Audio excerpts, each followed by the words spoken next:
Tim K here, host of the Veterans Project podcast, founder of the Veterans Project and the Caregiver Project as well. I'm here to talk to you about some incredible folks who keep me living in comfort and style while I'm on the road.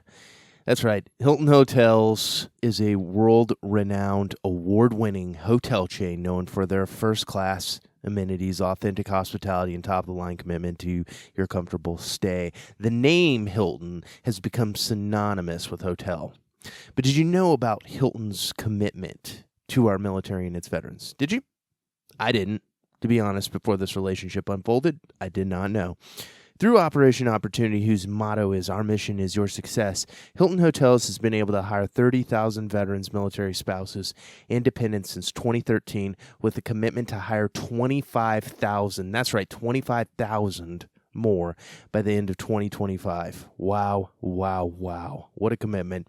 To learn more about Hilton's military programs, check out Operation Opportunity at jobs.hilton.com/military. Guys, I'll be the first to tell you, staying in the hatchback, sleeping on the road, Scion TC, starving artist, that might have looked cool, cramped my style massively. I definitely appreciate having an award-winning breakfast, high-speed internet, and a comfortable bed. It makes my job so much easier with the already stressful work that these projects are. Blessed that I get to do them, but it is hard work. So I'm thankful for Hilton. I appreciate them a lot. Go check out Operation Opportunity, jobs.hilton.com/military. Check it out. Hey there, ladies and gentlemen. Tim K here to talk to you about our next guest, Duncan Butler. Now, Duncan is the former general manager of Zac Brown Customs. I'm sure you all might know of this little band called Zac Brown Band. Ever heard of it? I think a few of you have. But Zac also creates incredible works of craftsmanship through his company, ZB Customs, and Duncan was the GM for that particular part of Zac's collective. Now, Duncan also founded the Butler Group Atlanta, which specializes in developing dealer success in the powersports industry. Duncan comes to you with over 20 years of in-store dealership experience. That's right, 20 years. He's not just a trainer, but really an executor of industry processes, with the key component being he comes from the retail side of the industry. So he's been a ground pounder. He's been a grunt. He's been on the ground working hard. He knows what it's like to be on the retail side of the house, and that is massive when it comes to actually executing in his world. The Butler Group Atlanta specializes in departmental management, implementation procedures, sales processes, recruiting, branding, advertising management, and inputting operational controls. Duncan Butler's capacity reaches far beyond just the powersports industry. Listen, guys, I've talked to you about making civilians a bigger part of this collective legacy work, and I'm so proud that we get to kick off that part with one of my mentors in Duncan. He absolutely loves our military. I saw it when I experienced going to the concert. He gave me the ultimate VIP treatment, and me and my president, Blake, we just had the most incredible time at the Zac Brown concert because he made it that way for us. He made sure that we had an amazing time and did everything within his power to make sure that it was just the best experience. He's a true purveyor of creating an incredible experience, and he's an ultimate professional in everything he does. Here he is, the one and only Duncan Butler. The Veterans Project is a comprehensive essay capturing the legacies of our warfighters, caregivers, and civilians who have stepped forward in defense of our patriotic principles in an effort to capture their stories and to never forget the staggering sacrifices of our nation's finest. This is the Veterans Project podcast, where our legacies are the mission. Here's your host, Tim K. Welcome to the Veterans Project podcast. My name is Tim K, and I will be your host as always. We are out at Fair Park during the State Fair. So we're out here live from the Owl Tour. Yes. We've got on Duncan location. On location. We've got Duncan Butler here from Zac Brown Customs. You're now the GM. Yes, I am. Yeah, I'm excited. We just kind of settled on that on October 8th. Not that I remember the date, but it's kind of the reason I when I was talking to Zac and, was coming aboard, that was the piece that was going to be in my wheelhouse. And then, 2 years later, literally almost 2 years later, November 2nd will be 2 years that I started with them. Here we are. But it couldn't have happened at a better time, but it couldn't have happened. It didn't need to happen at an earlier time. So, no, we're excited. We got a lot of killer plans, and we're really going to bring the wow back to, what we've done for so many years for Zac and other people out there alike, Yeah, that's awesome. Well, I know one of the main reasons that we wanted to have you on is because we want to get civilians on that are very integral to the veteran community. And you guys do so much with Zac Brown Band, and all you guys do a ton for veterans, and we really appreciate that. But I know, like, even in the example where I met you at Summer Strong, it was like immediately like Brady had talked to you and he's like, dude, you need to meet this guy from the Veterans Project. Like, you need to, you should meet him. And, Tim, you need to get one of his Deemer boxes. And I come over there and you're like, hey, man. And I'm like, yeah, I want, so let me get one of those. And you're like, yeah, you're not paying for this. And you're like, not only that, hey, he's like, are you okay with a used one? And that used one was pretty cool. Come on. The actual story was, I think we both kind of, knowing Brady. So I was like, okay, I'm in. But I was literally watching y'all from before as the build up to get to Summer Strong, right? In May, and saw what you were doing. And I'm like, man, that's my boy, Brady. So what's going on? And so I was watching you and Jake and started following your Instagram, and it's like, cool. Then boom, you're there and you're, in the flesh, and we get to meet, and then, really get to see, we connected and just kind of went on for the next couple of days. And then at the end, Brady was like, man, I really want to want them to get one or this and that. And I was like, bro, I have the one.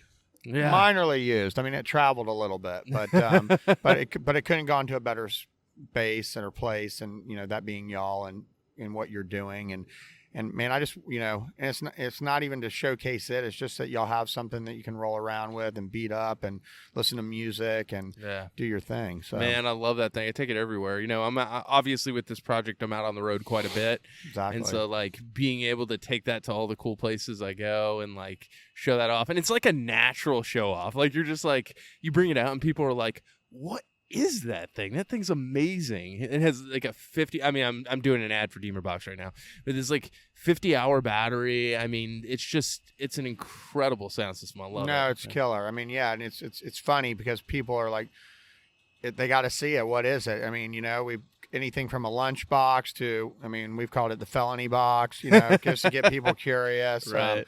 It's an amazing thing, and James Deemer and his story in itself as a whole podcast in itself is awesome, how it came to fruition, and how Zac even, teamed up and heard about it and, brought it into our line of products. So it's killer. I'm sure that's awesome. Well, Duncan, we want to hear about you and kind of what led you to where you're at, in your path, and what brought you into Zac Brown's path, man.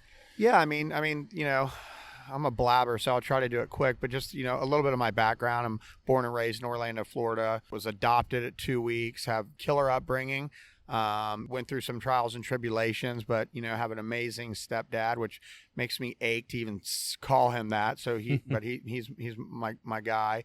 Had everything kind of put in front of me. So probably as a young kid, I was kind of, spoiled myself in the sense that my dad gave me it was funny, man. I always, I got spanked, and I got, I was the one that pushed the envelope, and but had a dad and mom that really like put up with very little, but also gave me, a lot of rope. Right. And I definitely stubbed my toe, but then was able to get into, do well enough, if that's what you want to call it, to get into college. And even after, a head injury that I sustained in 1989, but, again, my dad and, mom were there, and it was like, no baby time. It was like, let's kick ass and move on and do the things that you want to, become. But I think that was a time in my life where the fooling around stopped. And, I got into college. From the head injury, went probably a little too soon, but pushed myself, had a chip on my shoulder, went in there, did horribly, kind of pissed my dad off with that, because he just was like, just keep getting after it. And he was heavily supportive.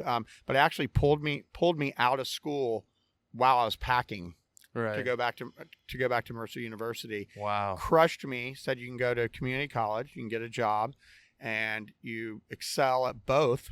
Yeah. Always excel at work. I mean, that was his thing. Right. And excel in school. And that was my first kind of kick in the pants, where I was like, holy smoke, like, it's real time. And he said, dude, this is adult life. School is, a job. Mm-hmm. So with the head injury and being a little pissant, but having somebody still putting up with it and saying, dude, get out there, you're the guy. And really, the one person was saying, I was being babied by my grandmother, brothers and sisters, and then I just got back. I went back to Mercer, and it was like, man, that was my, not to be cliche, it was my second chance. And man, I grinded. Yeah. And I felt like at that point I owed my parents something and myself something. I graduated with honors. Never did that in junior high or high school or came close. Right. And then got into actually, wanted to be in the FBI. So I went to the police academy, was the president of my class. They actually had that back then. I think it was because I was the guy that walked around with my resume. And but I was so eager because I felt like I was behind. I felt like I was behind after that injury. It crushed me, but then it just made me become somebody I'd never been, and I liked it. But I was the funny guy. I was the cracking the jokes. But then it was funny. I mean, I got real serious, and then I just kind of, did a couple things. And then I got, went through another phase. I kind of bounced around. I was like, what do I do? And then my uncle was like, man, you're great with people. You got to get in the, securities business, as in, Wall Street. Mm-hmm. And I did. No business experience, None of that. Past, the Series 7, 63, 65, Series 8. Those are not easy tests. Yeah, Weber. And I was like, and that was, again, my dad saying, and I was an adult then, but going, do not go out, give it 6 weeks, be into work every day at 5:30. At that point, I was like, we're going to crush this. And I did it. And it was one more thing, not a ton of things in my life that I was like, I could check the box and go, man, I did that, Yeah. But then I did. And then I got into that, didn't love it. And I was like, what am I doing? Like, what am I doing? I mean, I'm doing these kind of miraculous things for me with a kid that had his brain moved an inch, and, to the wrong side. And then it was funny. I was into motorcycles, man. I just always wanted to have one. I remember my brother gave me a Harley-Davidson hat. I go, I won't wear it till I have one. And then I got into that world, and I walked in one day, leaving the white-collar Wall Street world, and started at Dick Farmer's Harley-Davidson washing bikes. Wow.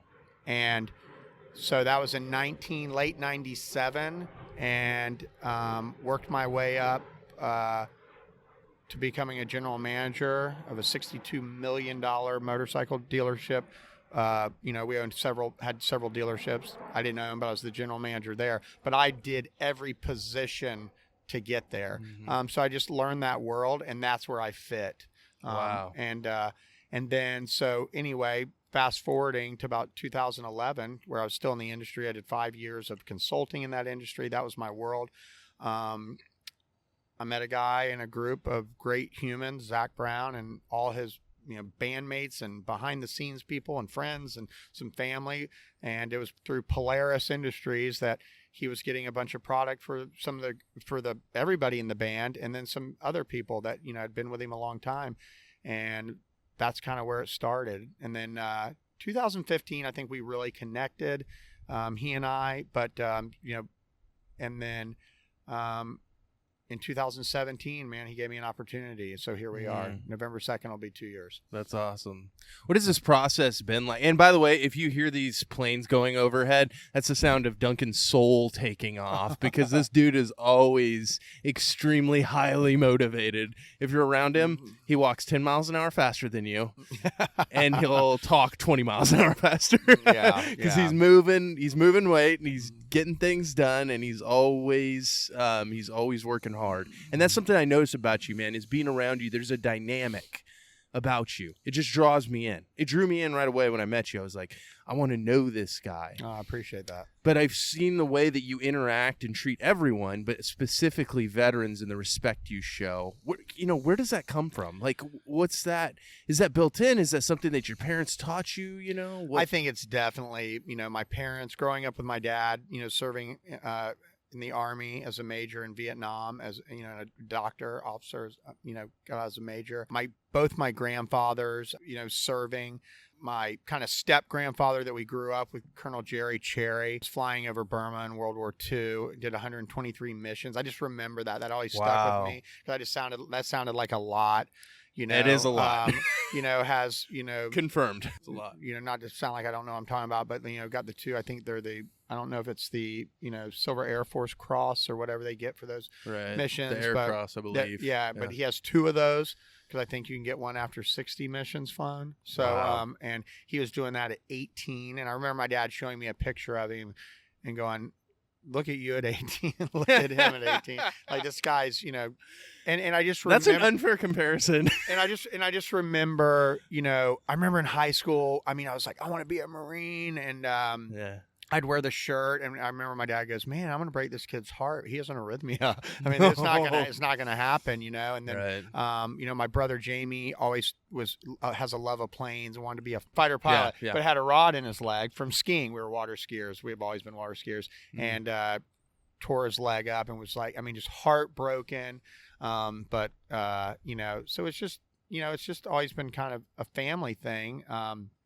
Not drilled in us, just kind of, it was there. Yeah. It was just like, you respect the flag, you respect those who came before us, and then when everything happened with Iraq and Afghanistan and all those things, it was like, wow, and now you have friends, that are out there doing it. I remember Corey Davis, I went to high school with and junior high with, and he was a star athlete. And man, I remember him going into the Marines, and we were just like, never saw that coming. And then just seeing him becoming heavily decorated, but also seeing a lot, him coming back, and not knowing anything back then, what happens when, y'all come home and going, and that hit close. And I was just like, who takes care of him now? Yeah. So.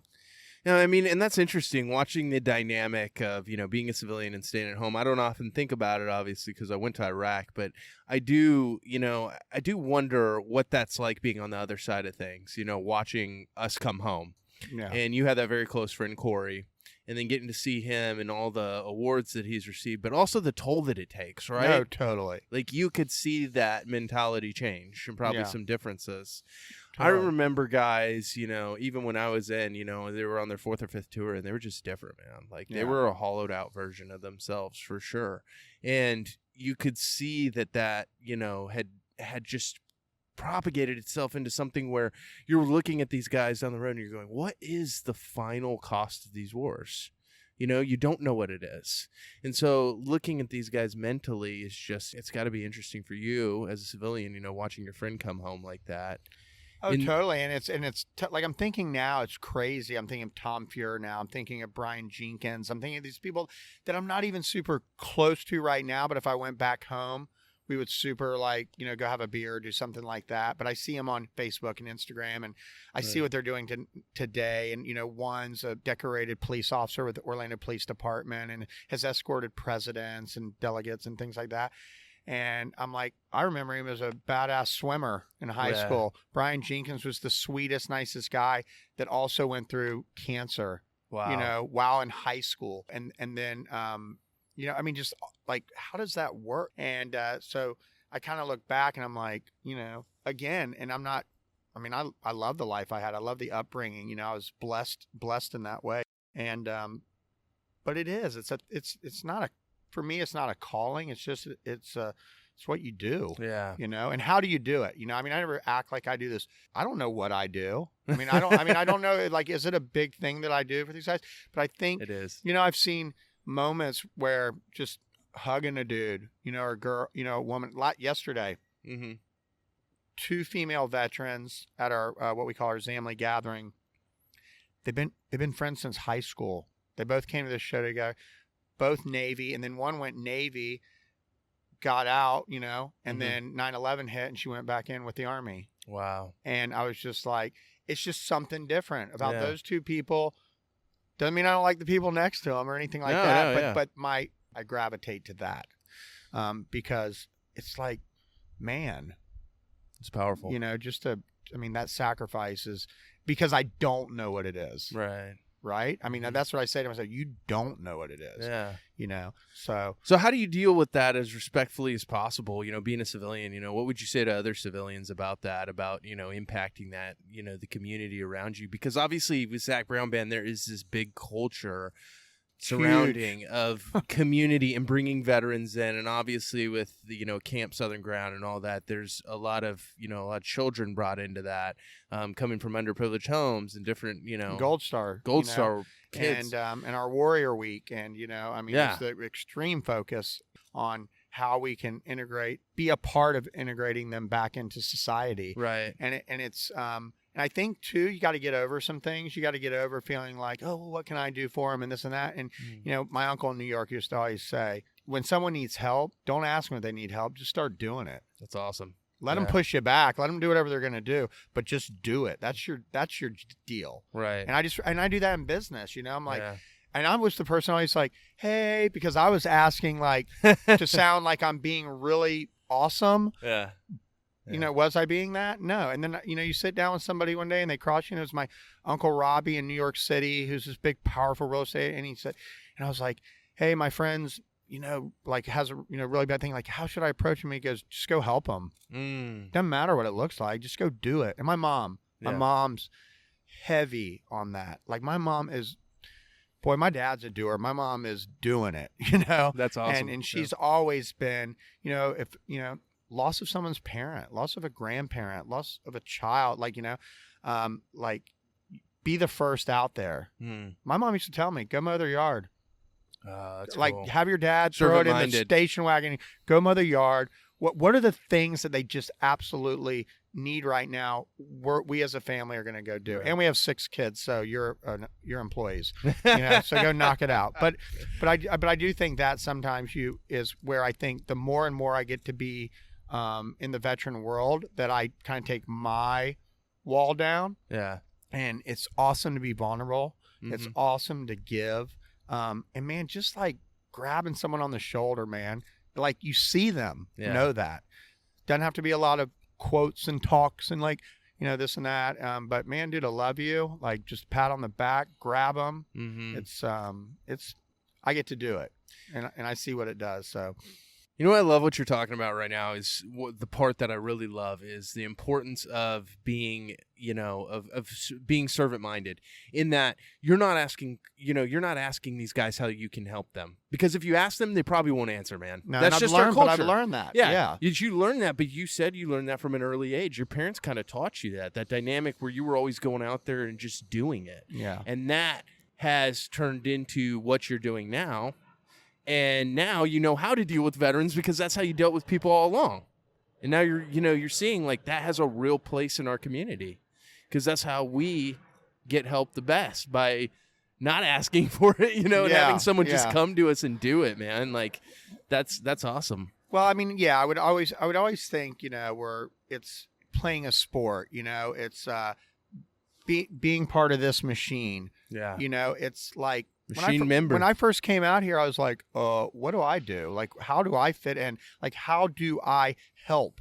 How do I produce? My whole life has been like, how do you produce? From the work world, like, right. You're as great as you were yesterday. Like, and we hope that was okay. And, how are you lining up your day? And out here, it's the game plan. It's getting the preparedness. It's watching the people to your left and right and behind and front that are getting after and getting it done. There's no different than when we have our friends and family and fans coming to see us. Like, how are we giving that experience that I want them to experience what I experience every day that I get to do, and not to be like they're better. But when our veterans come out, it's an opportunity. Like, you're in my house. Right. Like, and let's give you this is my opportunity. Yeah. I remember selling widgets all my life, motorcycles, whatever it could be. It was always like, if you came in to see me, I wanted to get to know you. I wanted to right side you. But it wasn't about the widget. I wanted to right side you. I wanted to get to know you. And so here, but I also want to give you the best experience. I want you to leave going, man, that same thing's down the road, but God, that Duncan, whoa, or his team really, Right, yeah. like from, everywhere took care of us. And this is why I transitioned well, I feel out here, not being cocky. I just feel like there's not a lot of other jobs I transition in. And it was like amazing that I get to transition into this world. And they're just like, we're like, bring it, they're like, bring it, but you got to bring it. Right. So you got to be on your game. And I don't know that I'm good at what I do or great at what I do. You're very good at what I you do, think my thing is I'll get after it. Right. I will get after it. The work ethic's I'll there. learn it because it's important to me, important to me that I'm giving that out, Right. That's So- important.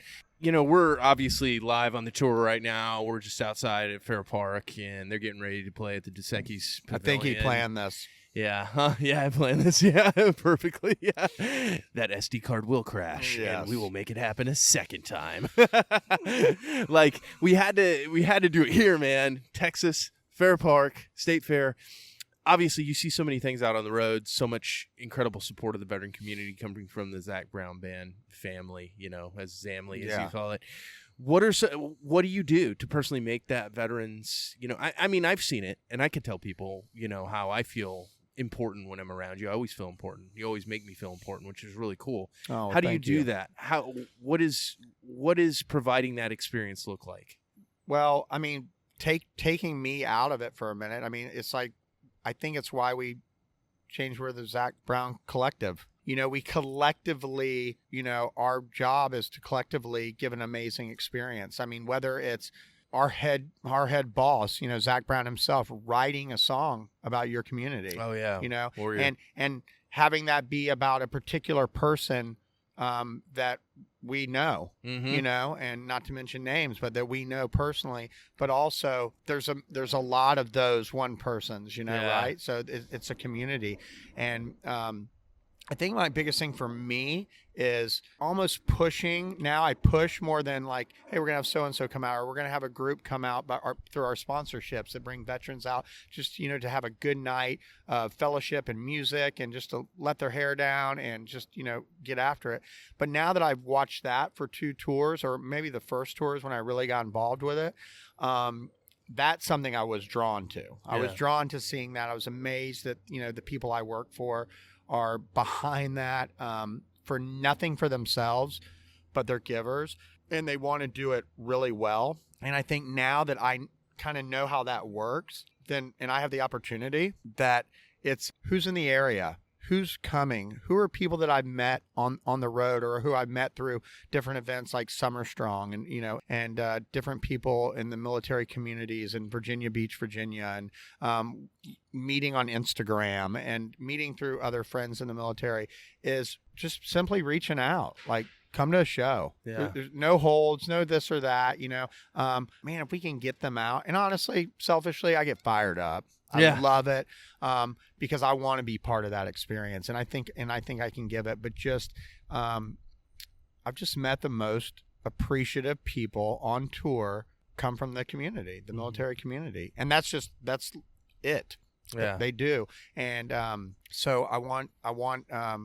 It's an addiction, I just want to get them out, and I want to be able to be part of sometimes just having a good night. Yeah. I mean, it's like, and I've heard stories, and I'm, some of those stories are very personal to these people, as I think they all are. Right. But I've had buddies and their wives out too, Yeah. going, man, like, we needed that. Mm-hmm. And I'm thinking, if they're going through something like that, what are our guys and gals that are going way, way, way away and coming back home? What do they need?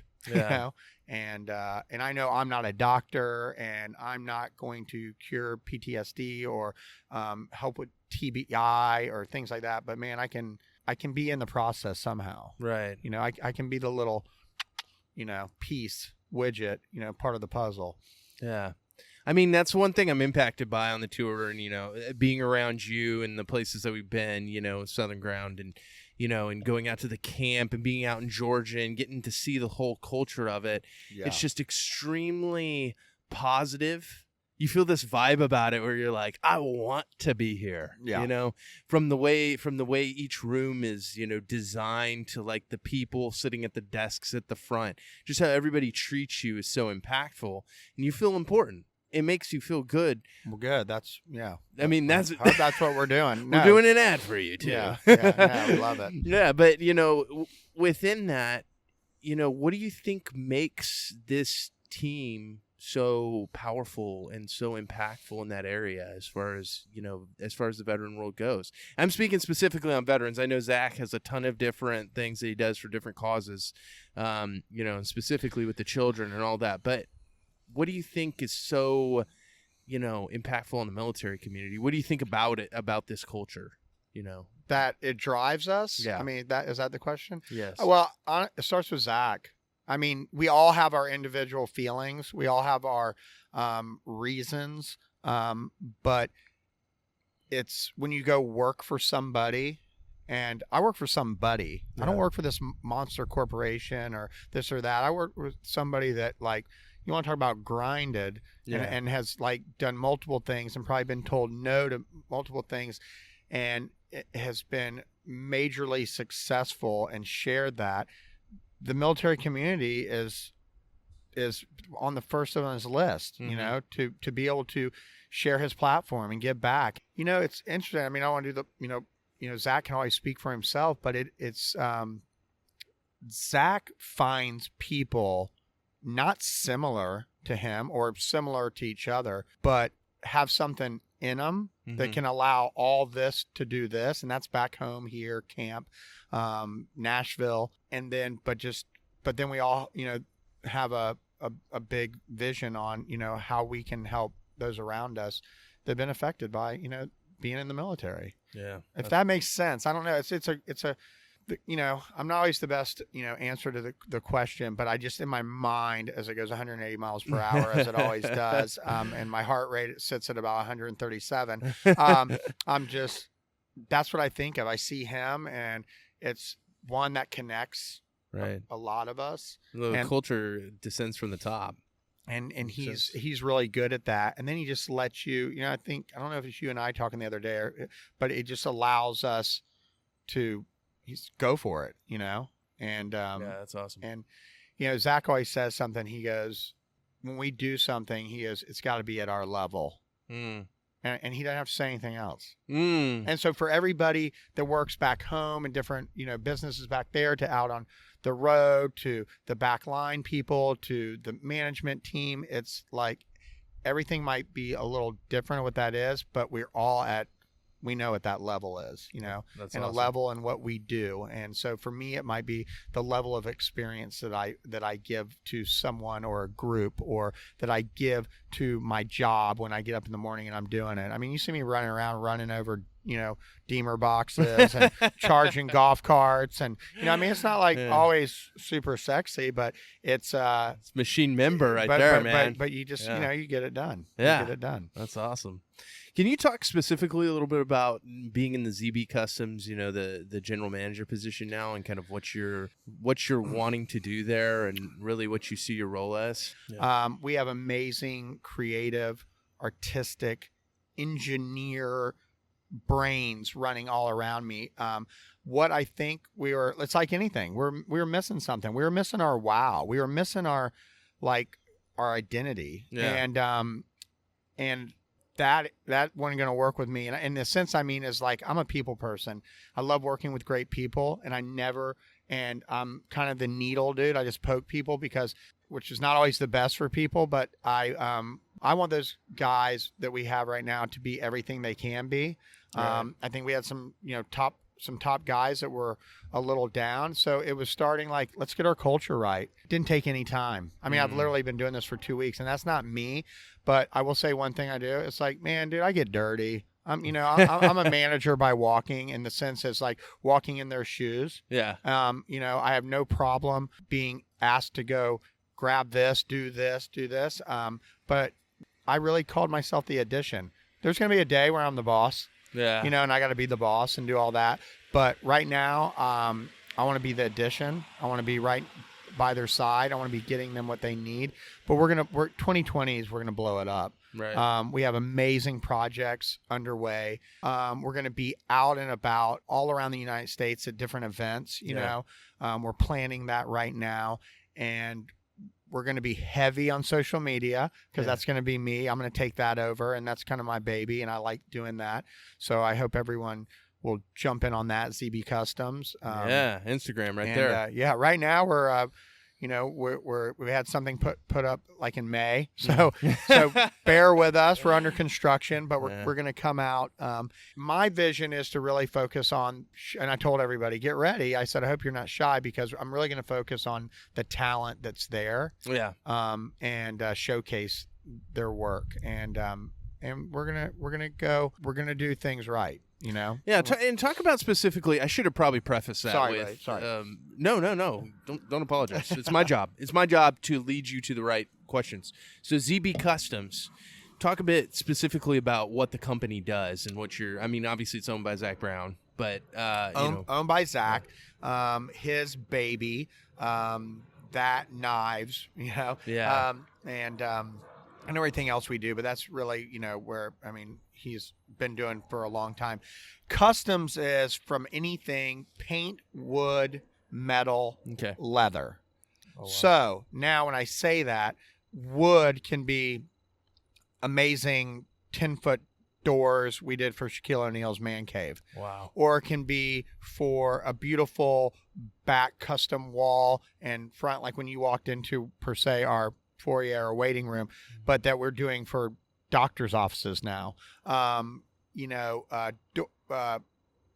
Things that we've basically built. Our camp has been through ZB Customs. So when you came out there, and you look at different amazing one-off things, when you saw the space crab, that was built by ZB Customs. So custom, hand-built, one-off, beautiful things. So no piece will ever be the same.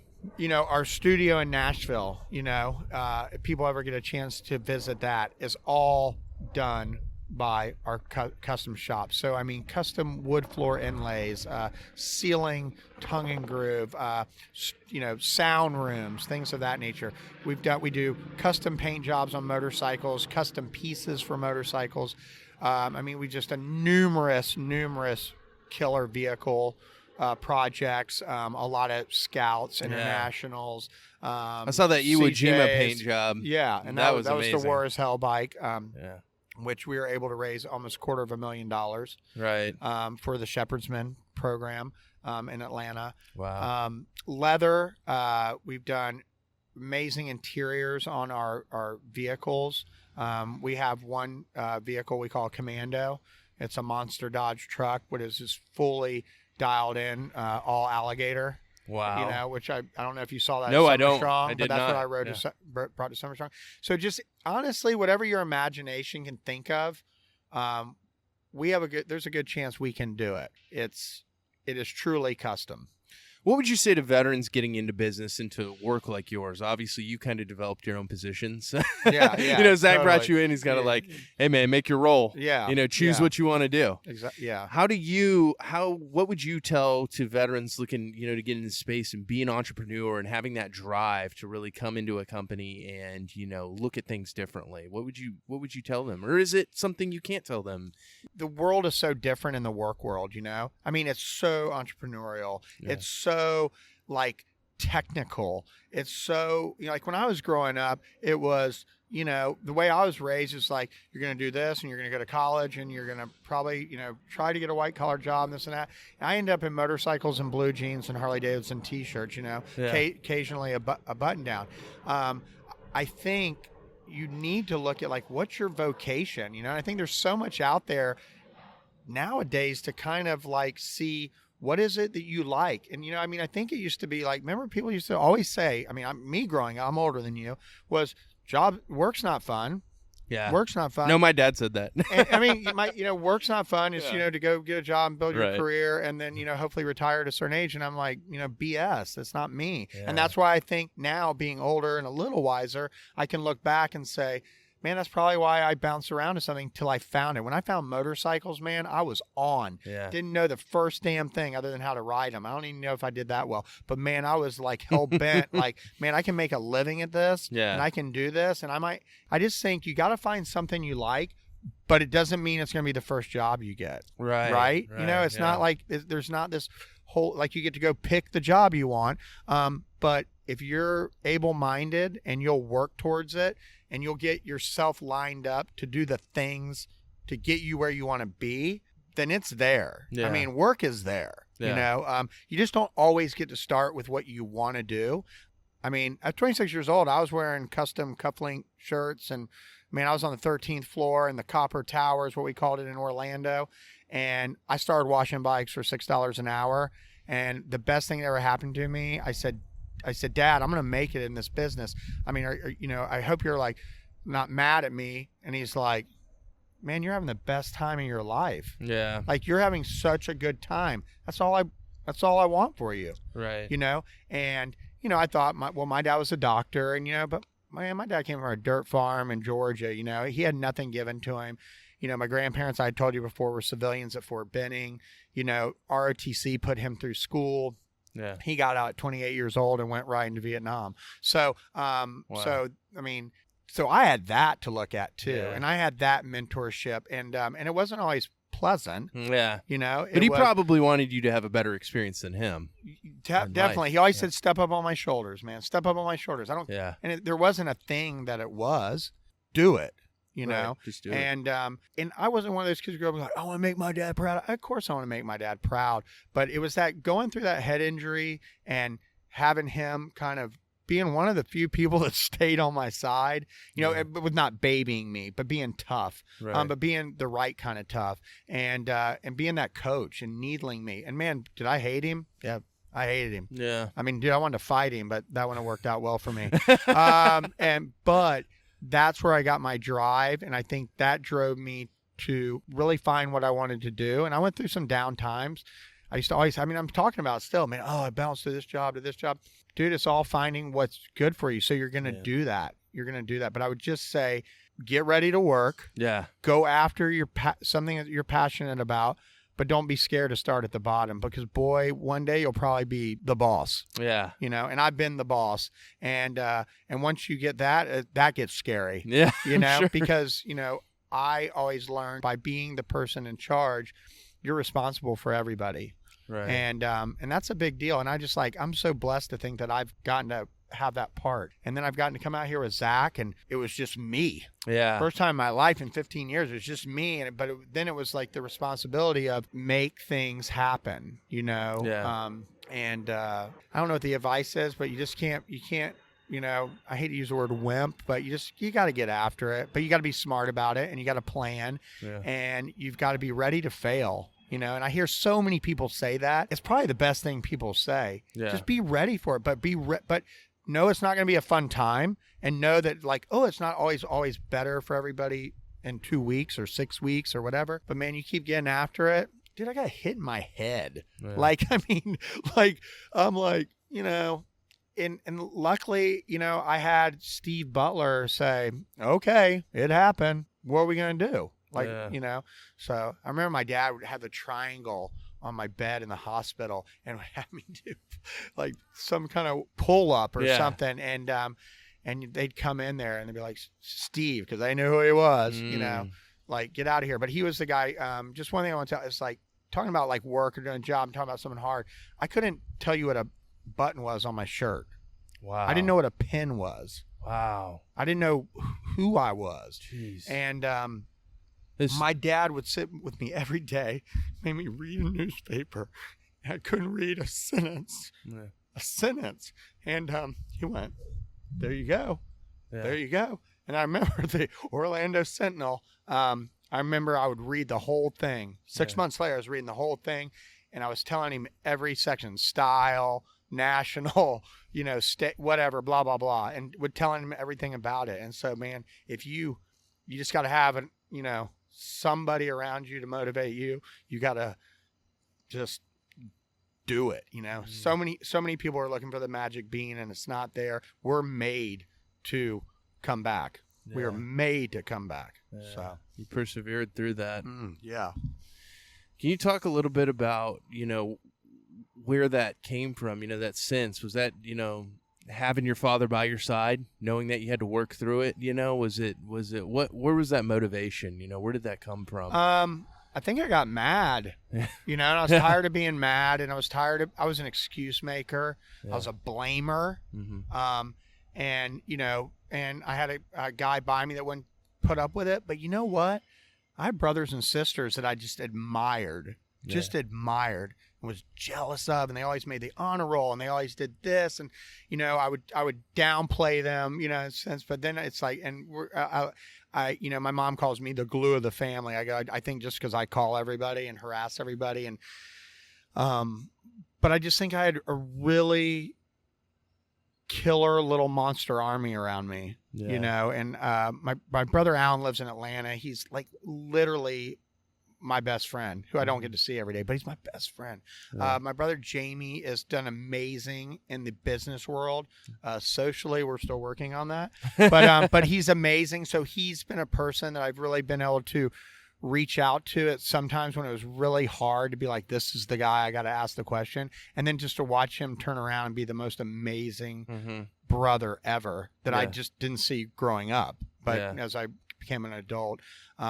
And then, I have another brother, Steven, is the kindest, most awesome human on earth. And I would want to fight anybody when they would ever say something mean to him. Mm-hmm. He's my older brother. Yeah. And then, two amazing sisters. So what we're talking about, though, is, teamwork, man. Yeah. That team surrounding you is so important. I hear so many veterans, say, it takes a village, and it truly does. A lot of times I think a lot of these guys go back to a tough community, or they're in a bad place, and they have trouble getting off the couch. They have trouble being in the spot they're in. So I feel very privileged, I know myself, to have a very supportive family, very loving friends and all that. But sometimes, man, you got to search for it, right? Like, that's tough. No, and it does. And I think that's what draws me to this community. It's interesting because I think sometimes people on the outside looking in will be like, oh, he's trying to get attention, or look, he's, and because that happens. I mean, it does. Right, yeah. And I'm like, no, it's like, it just, as simple as it's crazy to me what y'all do. Yes, I meet the Rudies, and I meet the, Michael, and I meet the Alexes, and I meet all these amazing people, but they have a story. Yeah. They have a story. They had literally had to come out of the abyss. Mm-hmm. And so we get to see this of them if you don't dive in. But if you dive in and you get super lucky, and they're so kind to let you into their world, I think that's what flips the switch for a lot of people. Now, I know you're talking about the person, the guy or gal that's at home that doesn't have the outlets that we had. Right. Well, I want to figure out what that is. Wow. What is that? So what do we do as, doesn't matter, civilian, military, whatever, veterans, whatever, like, what do we do? I mean, down to knocking down the door. Yeah. I did work with the Shepherd's Men back in, I was just listening to a guy, Gary Erber, I'm probably saying his last name wrong, but he's a friend of mine, but I'm bringing him out to camp, and dude, his story crushed me. But then I see him, and he didn't have anybody, you know, he didn't have that. So it was someone knocking down the door, literally, and it was the police. Wow. And it was Dad calling from Los Angeles, and he was huddled up somewhere in North Carolina. Right. And he was sitting with a shotgun in his hand. Jeez. So I don't need to hear 10 of those stories. No, you don't want to. Yeah. I don't need to hear 10 of them. And if there's something that we can do, or I can be a part of, and the best thing that's happening to me right now, it's the people that reach out to me now is the community. I have a guy that I just met, but I've been talking to him for a year, Marine, now firefighter. It's like, hey, man, if you could get a chance November 9th, can you come out and run the SEALs run with us? I'm like, me? What? And I love to run. Right. But I was like, but I want to do that. But now that's going to be on my 2020. Now I'm going to really start going to these things. Right. It's not just going to be, and, something, I think we do out here. It's two-way street. So many great things happen to us. So many great donors come out to us on so many levels, military personnel talking to our veterans and different things at the camp and all that stuff. So it's like, that's my next stage, I want to go do this thing with Beyond, where they're working with homeless veterans, but it's stages, and so I'm gonna go do that. I mean, it's another little thing. It's like I'm one person, but like, what can I do? Like, bring it on. What am I doing? Am I making sandwiches? Am I talking to somebody? Am I putting a jacket on somebody? Helping someone tie a tie? I don't know what it is. Brother, one person can have a massive impact, and I've seen that in my community more than anywhere. I love it. That's one thing I love about my community is I'm impacted dynamically. It doesn't matter, a World War II veteran, a Cold War veteran, Vietnam, Korea, civilian. Yeah. I've seen civilians make some of the greatest impacts. I mean, I'll talk about them openly here. Hilton, one of my sponsors. I call them up the day of sometimes on a room, and they're like, yeah, we got you, Tim. No problem. They're civilians, but yet they want to make a difference. And how do they do it? They do it by just trying. Yeah. And that's what you're talking about. That's the one thing I see about, in your community specifically and what you're doing is you try. No matter what, you're saying, well, this might not be the right choice here. This might not be the right way, but I'm going to put in the effort no matter what. And I'm going to show up to work. And that work ethic is something that's so strong, man. I see it in the community surrounding Zac Brown, just a collective, Just watching it today. Yeah. I mean, honestly, I'm showing them off. That's what I'm doing on purpose. Cool. I want you to see that. I don't necessarily care for you to see a chain or, the railing or this or that. Of course, we know that. But I want you, and that's why it's, I love introducing everybody that's in our network, because they don't always get that. Right. Right? And it's like, and you definitely see everyone's curious. But it's, always making everybody feel like, man, I see you, I recognize you, I see you, not to be clear, but I do. I think there's respect. If I have anything, and sometimes I can be the most annoying, but it's like I seek and destroy to give people a good time. And you do it. And because when they come here, I feel like, what would I want, at a concert? And but I know that's getting sidebar, but that really I love it. But that falls into, we had awesome human, I'm talking about the other night when we were in West Palm Beach, tell a little bit of his story per se through a quote, before a song went on. And I was just like, holy smoke, I get to escort this guy out. And 2 years ago, I didn't know this person from Adam, but now I've learned him and know him and know what he's done for this country. And just was like, and to have his friends say, man, just to see people clap for him. Thank you. Just thank you. I go, I didn't do it. He wasn't saying it to me, thanking me, but it was like, we're able to do that. And the fact that we are able to do that, man, I'm like, I get to be a part of that. How happy does that make you? How much joy does that bring? It's the deal. Yeah. It is the ending deal, of what you're trying to have someone just, first of all, man, when someone has fun, and it's on your watch, that's cool. I want to be cocky that way. I want to be like, man, they had a great time. Because that's what I'm shooting for, But to get somebody away for a day, because I know it doesn't go away. I know there's major better days. There's cooler things they got to do, but I don't know what happens when they're mowing the yard or, going to do a workout. Shoot, I don't know too much cooler than this experience, man. I've been in some cool experiences. But I'm just saying, to then rally around somebody and say, man, we want you. Right. Like, we support you. But you got to go out there and give these people a little something, because that's cool, because they need to know who you are. Yeah.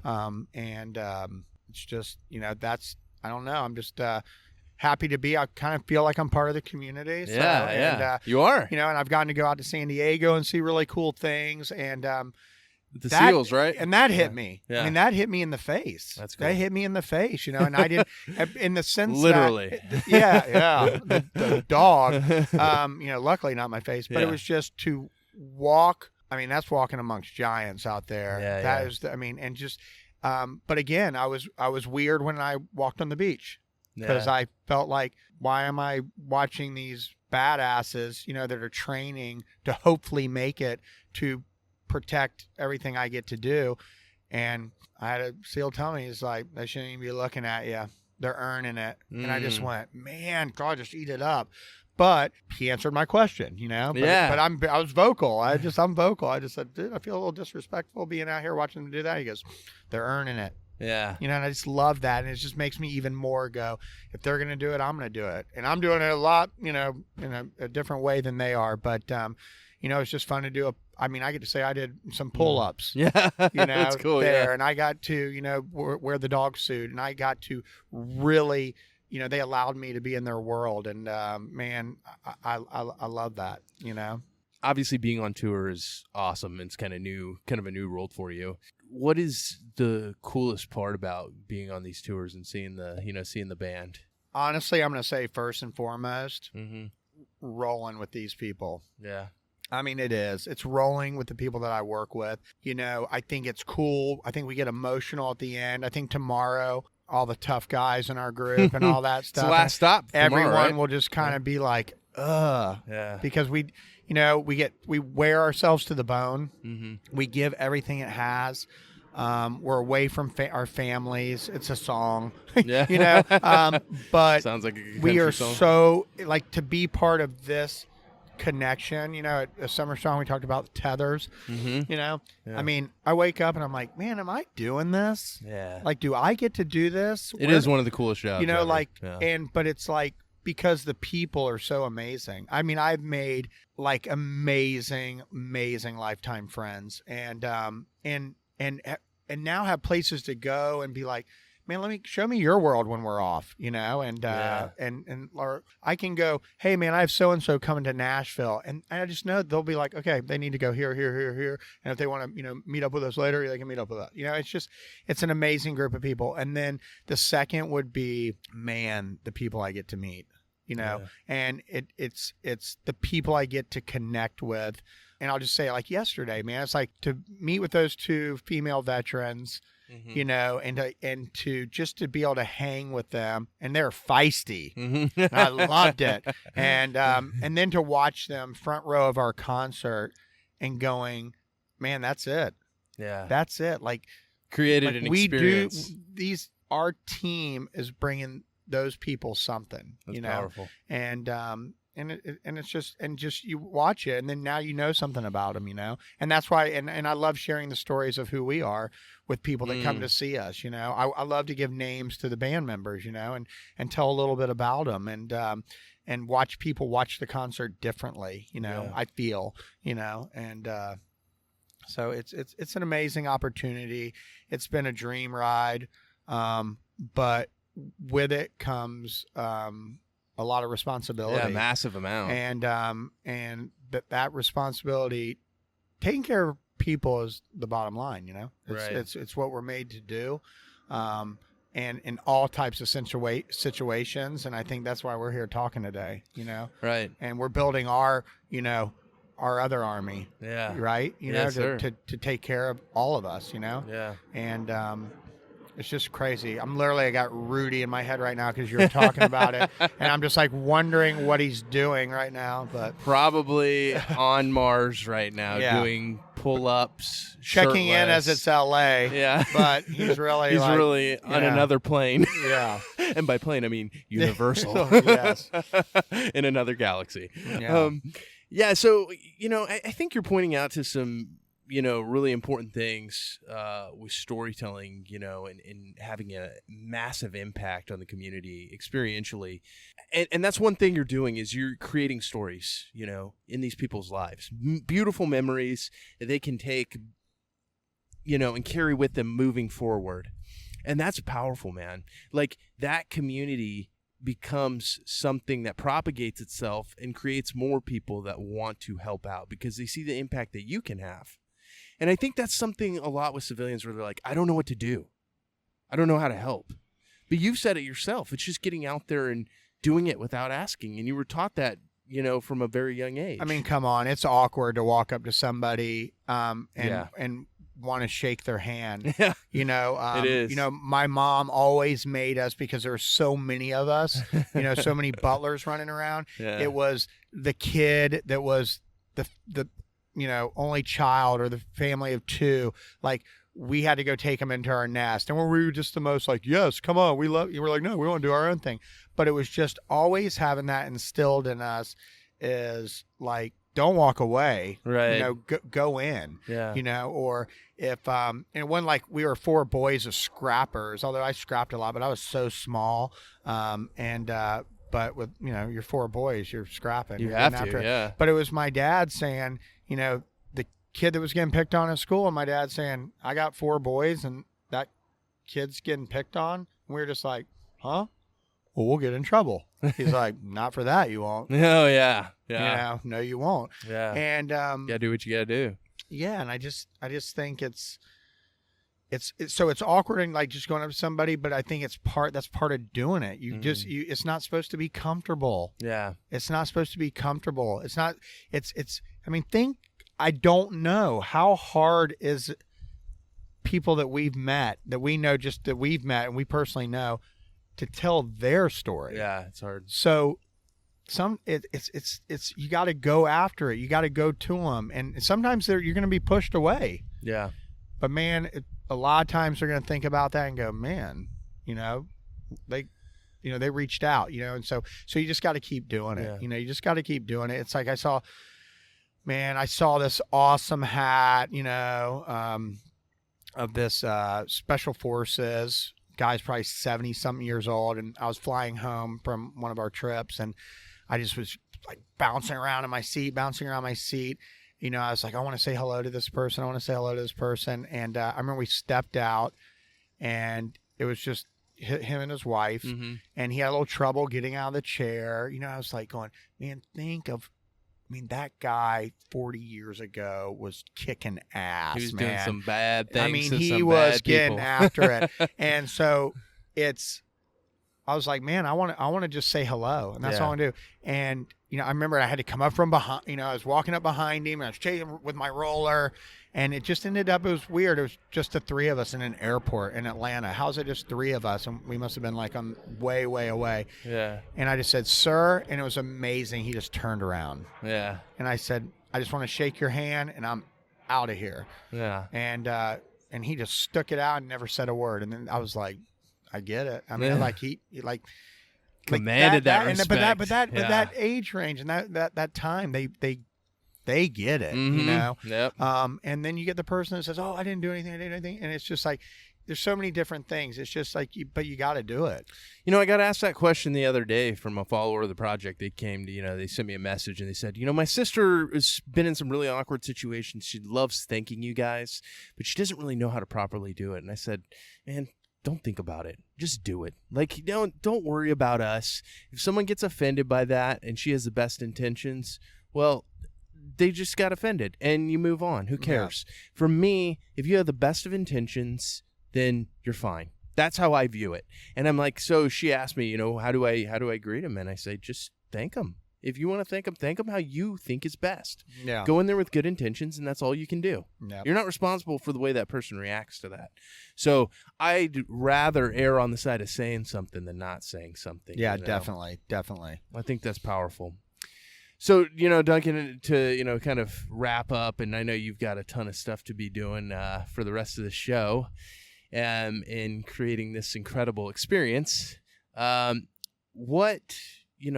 What are you trying to do moving forward with ZB Customs, Zac Brown Customs? What do you want to do going forward in not only with the company, but just, in the community with veterans as well?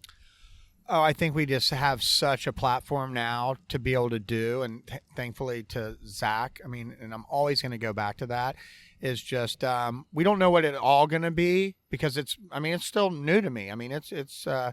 It's first inning, but I think we have one really, really awesome project that we're doing, and I'll probably tell you off mic. I will tell you off mic, but sorry, listeners, that I'm fighting to get, but kind of dealing with some government red tape on their end, which we're happy to wait for. We definitely want them to be full in.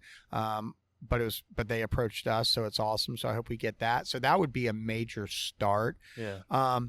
And just we are going to be super inviting, and ZB Customs isn't just going to be a place where we create and make awesome things, but we're going to be a place to really break bread and really use that platform and our infrastructure to have people come out and just really see what we do. I just had one of my awesome has become an awesome friend of mine, Lieutenant Brian Collins. He's just going to hit his 30 years with FDNY.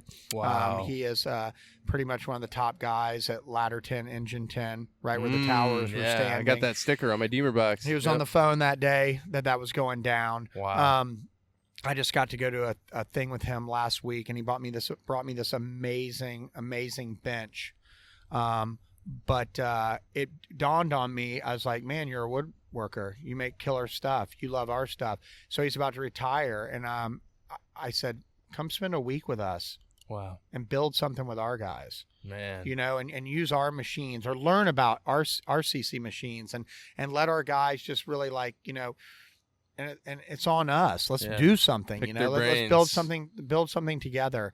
And so things like that, just like where we can, and we will, but just we're going to heavily involve the community more, but we're going to have to learn how that works also, to make that really be at the level per se. So, Duncan, if I had to title this podcast one thing, I think specifically yours, I would say use your platform. Yeah.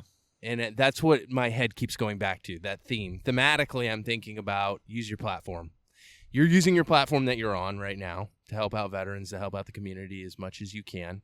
And I know that you would do that no matter where you were, though, because you see it as a service to them, and you love that servant-hearted mentality. It's important to you. I mean, for me, I know with the Veterans Project, it's really one of the very few things that brings me true joy, is helping. It's so funny because I was after my own pursuits for 25 years, 26 years. Oh, yeah. Being a youngster. I was right there. Yeah. Right there. Playing college baseball, I thought it was hot stuff, and then just learning, none of this is bringing me real joy, man. Obviously, my faith in the Lord brings that, but just having a faith in seeing the community and seeing the veterans and being able to tell their stories is so impactful to me. Being able to do it, I think anybody could just as easily do my job with some talent in storytelling that's a veteran. And I would specifically just say that I am very elated that I get to do it. Oh, I'm the exact same.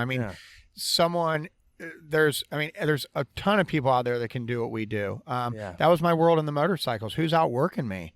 Right. Who's doing it? Who's giving one more better experience? Who's staying open later? Who's going to the that, event? And so that's what drove me to, I didn't need to be better than somebody, but I needed to be better or be the best that I could be, because I was responsible for a lot of things and I wanted to do a lot of cool things. I like cool things, but I also want to be more prepared for the shitstorm, But a lot of that is never going to be deterred by, being good to somebody. Right. And being, forthright. And I just, now it's just ingrained in me. It wasn't when I was young or this or that. It built into me, but I was still spoiled and stubborn and thought of myself first and stuff like that. And now it's just part of the deal, and I love that. Yeah. I love that if there's one thing in me, I love that that's it. Yeah, that's awesome. So, Duncan Butler, everybody, Zac Brown Customs General Manager, doing some big things. We appreciate you being on the podcast. Likewise. Thank you for making this happen. Well, and thanks for bringing me out here too. This is a great experience. Well, this is nothing yet. I know. I haven't even seen it. Yet. I know. We're getting ready. We're getting ready to experience the real thing, the real concert. You're gonna see. I have my mind blowing. I know it. Yeah. And I'd like to, shout out to my boy Blake, my marketing director here, checking the levels and doing all the big boy stuff, taking pictures. We all need team members, and Blake is mine. He's like my guy. He gets stuff done all the time. We all need that. You talk about machine member with Zac Brown Band, and that's kind of the motto. That's very much how I want to see things with the Veterans Project. I even thinking about it last night, I was like, man, I don't give enough credit to Blake, and I'm sure he can attest to that. He's probably laughing at me right now. Well, no, and it's been great meeting Blake, and I'm glad he's out here, and I think that's how it was meant to be. And I just think, you just always got to look at those that are around you, and then everybody. It's fun being around people that put in the work. Yeah. Because then it makes you unlazy. Because man, it's just the way we're built. Yeah. And but we need great people around us, and we do. need to be driven. And although we're drivers, we need to be pushed. Yeah. And so I'm like, I've got about 98 people around me that can push. So That's important, man. And I Yeah. say that all the time with with Blake, in that he's been he's a civilian, never served. Doesn't matter, man. He still makes a massive impact on the people around him, and that's really cool to see. No, that's even through the awesome. logos. I mean, you got guys getting the logos tattooed on them. Like, Yeah. you're like, and Blake's like, dang, that bad dude, Yeah. getting my logo tattooed. Like, that's wild, So you can have an effect wherever you are. Yeah. And that's important. We need Patriots back at home too. That's important. So anyways, thanks again, Duncan. Appreciate you coming on, brother. Thank you so much. Thank you. And Thank we're you looking for- forward to the Thank you experience for tonight. what you do, Yeah, man. and let's get your platform as big as we can. Yeah. So I'd love that. it's important. Always need to grow. Appreciate you, Duncan. And for everybody listening, thank you for listening to the podcast. Please rate, review, and subscribe to the show. We would love your 5-star ratings. And don't forget, our legacies are the mission. This has been the Veterans Project Podcast with our founder, Tim Kay. Check us out at www.thevetsproject.com, on Instagram @The Veterans Project, Facebook, The Veterans Project, and Twitter @Project_Veteran. Thanks for listening, and don't forget, our legacies are the mission.